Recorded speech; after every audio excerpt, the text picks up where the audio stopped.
සුබ දවසක් ඔයාලා හැමෝටම. ඉතින් ඔන්න අද මම අරන් ඇවිත් තියෙන්නේ හුස්මත් දුරින් නවකතාවේ 4 වෙනි කොටස. මම හිතනවා ඔයාලා අනිත් කොටස් තුනම මේ වෙද්දි බලලා ඇති කියලා.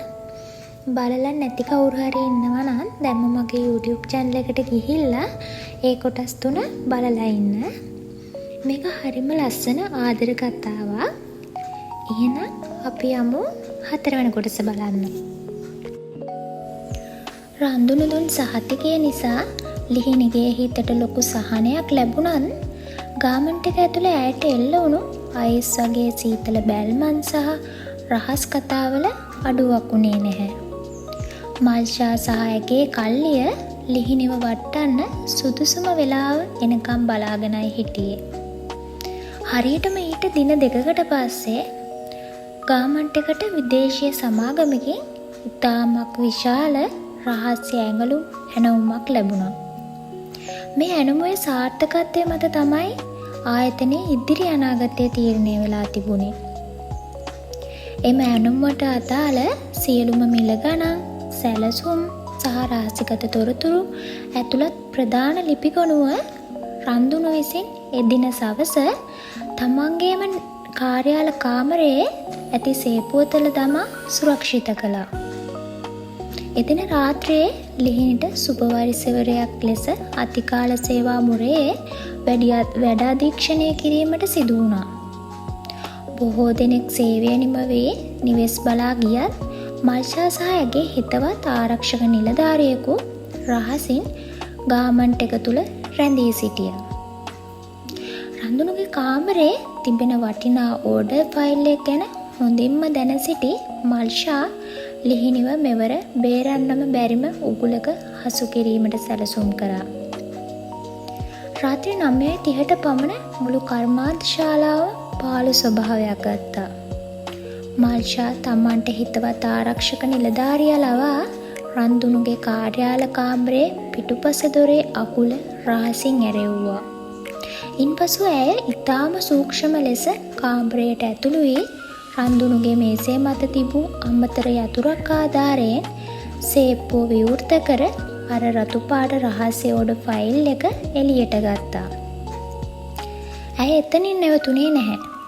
ලිහිණි රාත්‍රී වඩ පරීක්ෂාව සඳහා එම පැත්තට එන බව දැන සිටි මල්ෂා ලිහිණි පැළඳ සිටි ආකාරයේම සුපර්වයිසර් කෝට් එකක් සහ ඇය සතු හා සමාන මාත් බෑගයක් අතැතිව මුහුණ නොපෙනෙනසේ හිස වසාගෙන රන්දුනුගේ කාමරයෙන් පිටතට එන අයුරු දුරස්ත කැමරාවකට හසු වනසේ සකස් කළා.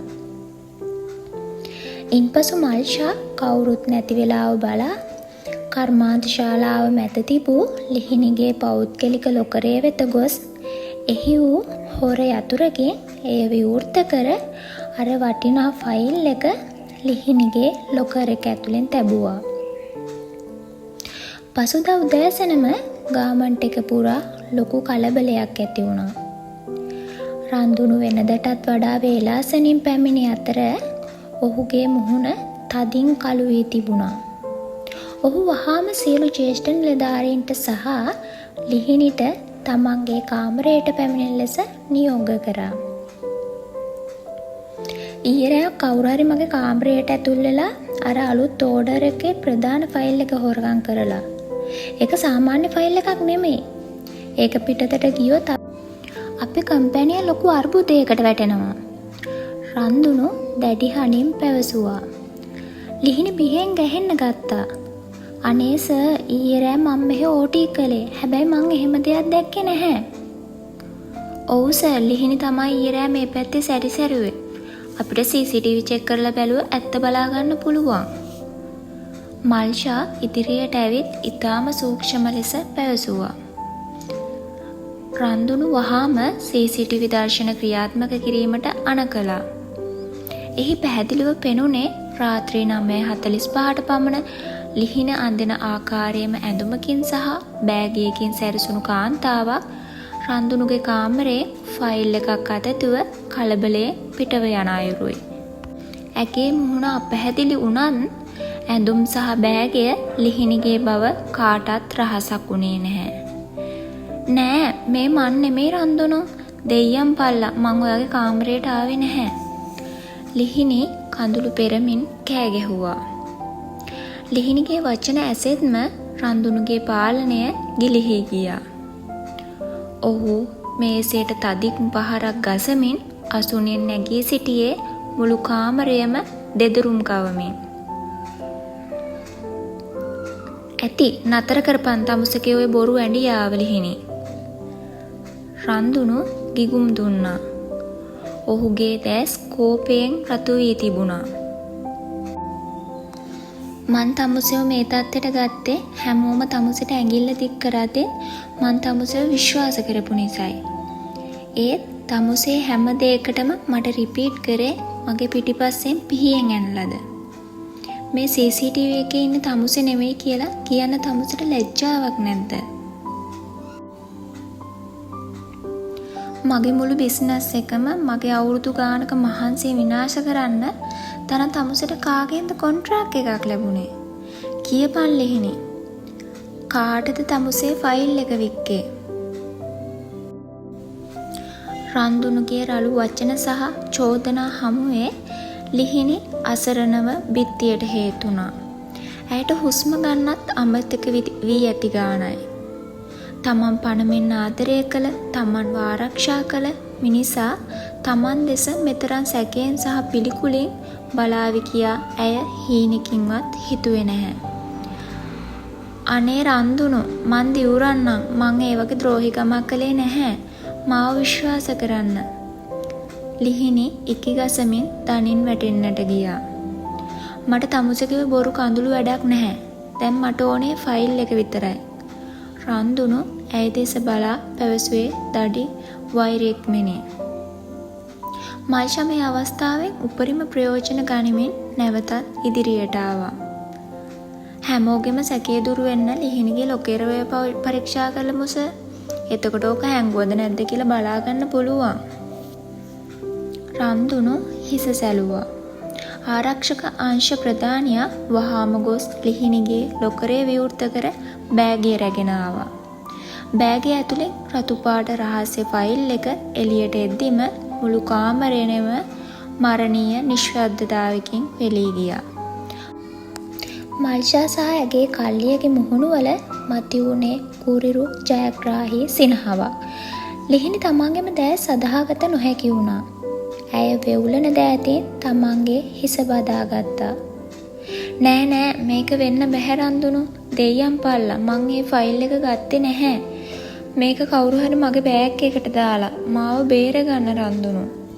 ලිහිණි කෑගසමින් රන්දුනුගේ කමිසයෙන් අල්ලා ගැනීමට තැත් කළා. අතරපම් මාව. රන්දුනුගේ ඇගේ දෑත් ගැසා දැමුවේ පිළිකුලින්. ඔහුගේ පාලනය මුළුමනින්ම ගිලිහි ගොස් තිබුණා. කම්පනය සහ ද්‍රෝහී වීමේ වේදනාව කෝපයක් බවට පෙරලි මුළු කාර්යාලය පුරාම පුපුරා හැරුණා.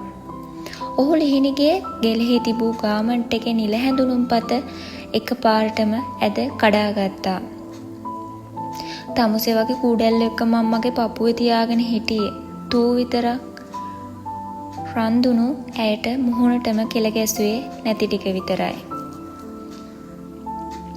මං තමුසේට ආදරය කළා ලිහිණි. මුළු ලෝකෙම තමුසේට වෙසඟනක් කියලා බනිද්දි මං තමුසේව මගේ බිස්නස් එකේ ඉහළම තැනට ගෙනාවේ තමුසේගේ රංගපෑමට රැවටිලා. ඒත් තමුසේ මගේ හැමදේම විනාශ කළා. මගේ ආත්ම ගෞරවය, මගේ කම්පැනිය හැමදේම තමුසේ විනාශ කරා. තමුසේ වගේ උන්ට කියන්නේ ද්‍රෝහියෝ කියලා. අනේ සර් මං එහෙම කළේ නැහැ.